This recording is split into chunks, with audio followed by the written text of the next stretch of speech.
Bonjour à tous, aujourd'hui une mouche vraiment très simple, hein, une petite nymphe, mais qui a un corps un petit peu sympa. Donc voilà. Et puis après, ça sera cette technique de faire le corps en deux couleurs pour être décliné sur tout type d'imitation et dans toutes les couleurs. Donc voilà, ça fait une mouche d'ensemble qui est vraiment très sympa. Euh, un hameçon, là pour le coup, c'est un CA10 en 12, une bille de 2,8. Bille fendue, mais on la mettra bien dans l'axe pour éviter qu'elle tourne trop dans l'eau, vraiment pour la faire une mouche bien stable. Et puis un fil un peu épais, une polyfloss toute classique. Là, je suis sur un jaune, du faisan et de l'oreille de lièvre. Basta, il n'y a pas de fioriture non plus sur cette mouche. Et pourtant, elle a un rendu assez sympa. Donc j'attaque tout de suite derrière la bille pour me faire un sous-corps un peu, euh, un peu marqué. Là, il est jaune. C'est important de choisir tout de suite la bonne couleur de corps parce qu'elle elle restera apparente. Je coupe l'excédent. Je viens chercher quelques fibres de faisan. On va pas compter le nombre de fibres, on va pas faire quelque chose d'hyper réaliste. Il me faudra un petit peu de largeur. Et vu que je veux faire et les cercles et le dos en même temps, je vais prendre 6-7 fibres euh, pour, euh, pour avoir tout de suite de la matière. Je viens bloquer sur seulement 2 tours. Je viens régler mes cercles pour pas qu'ils soient trop longs. Et là, je fais mes 2 tours dessous et je rabats par-dessus pour bloquer. Je vais avoir une conicité assez marquée, donc à chaque fois que je vais bloquer mon faisan, je vais revenir sur la longueur complète de ma hampe et revenir juste l'espace de mon cerclage. On laisse juste une petite partie pour marquer cet espace-là. Un tour, je reviens devant, je redescends, je rabats.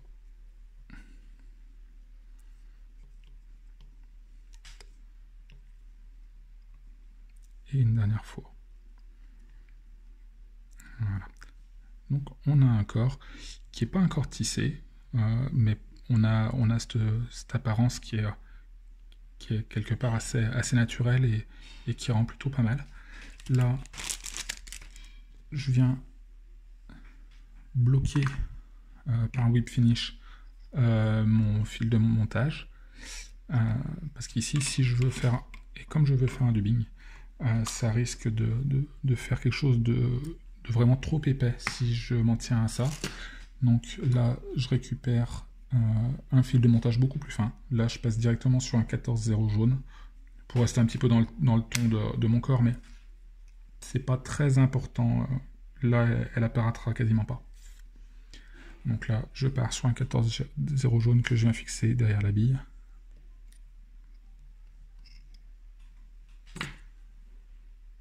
Voilà.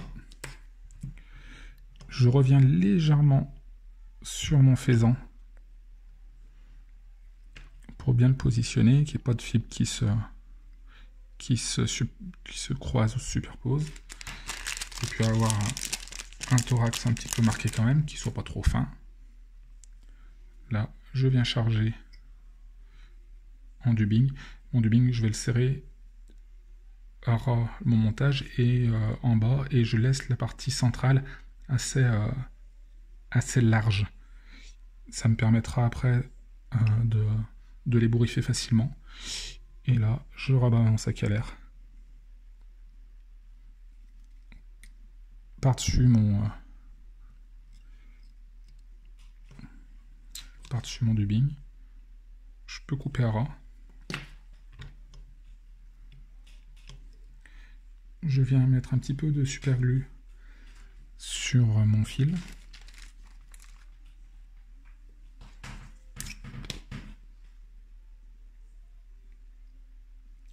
Comme ça me consolide tout de suite mon nœud que je vais faire au whip finish sans avoir besoin d'y revenir après à l'aiguille où on en met toujours un petit peu trop, ça va dépasser sur le dubbing.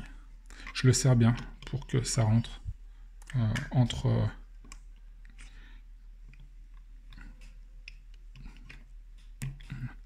pour qu'il rentre entre la bille et mon montage.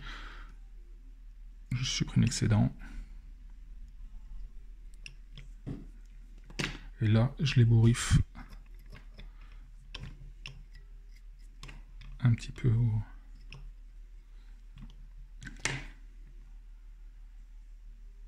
avec ma petite brosse. Voilà, ça fait un montage qui est très sympa avec un corps très réaliste. On peut le décliner dans toutes les couleurs de sous-corps, ou de corps plutôt. Et voilà, après, c'est facile d'y ajouter des petits compléments. On peut facilement y ajouter des pattes en perdrix pour donner un petit peu plus de volume sur les côtés. Mais voilà, de base, là, on a un corps qui est un petit peu travaillé, c'est sympa. Et puis, on a tout fait avec les mêmes fibres de faisan.